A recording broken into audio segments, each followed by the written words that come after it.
दुर्टोली येथील ग्रामस्थांनी यावर्षी भरवली अनोखी गावजत्रा। रायगड ओवी न्यूज। सुतारवाडी हरिश्चंद्र महाडिक। रोहा तालुक्यातील दुर्टोली या गावात अनेक वर्षांपासून गावची जत्रा भरते। यावर्षी मात्र तरुण तरुणी ग्रामस्थ ज्येष्ठ नागरिक नोकरीनिमित्त गावी गेलेले तरुण तरुणी आदींनी पारंपरिक जत्रेला नवा लूक दिला।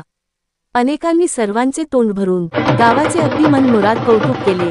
होवेहू ग्राम भक्त हनुमानाचा वेश परिधान केला होता योगेश शिर्के यांनी तर श्रीरामाच्या वेशात प्रल्हाद किर्जत, लक्ष्मण साकारला होता दीपेश सावंत यांनी तर सीता साकारली होती श्रावणी किर्जत, तर रावणाची भूमिका साकारली होती ओमकार सावंत यांनी। या सर्वांनी रामायणातील वेशभूषा करून अनेकांची मने जिंकली। याशिवाय जत्रेमध्ये लाठीकाठी, मल्लखांब, लेझीम, शोभायात्रा आदी भरगच्च कार्यक्रमांची मेजवानी नागरिकांना पाहायला मिळाली।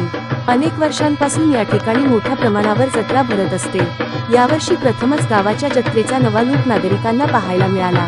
कार्यक्रमाचे उत्कृष्ट नियोजन तमाम दुर्टोली ग्रामस्थ, सर्व तरुण तरुणी, ज्येष्ठ ग्रामस्थ, महिला यांनी उत्तम प्रकारे करून गावची भव्य जत्रा समारंभपूर्वक पार पाडली।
आपले हक्काचे मराठी चॅनल रायगड ओवी न्यूज चॅनल सदैव आपल्यासोबत। रायगड ओवी न्यूज चॅनल नेहमी पाहत रहा, लाईक करा, सबस्क्राईब करा आणि बेल आयकॉनवर क्लिक करायला विसरू नका।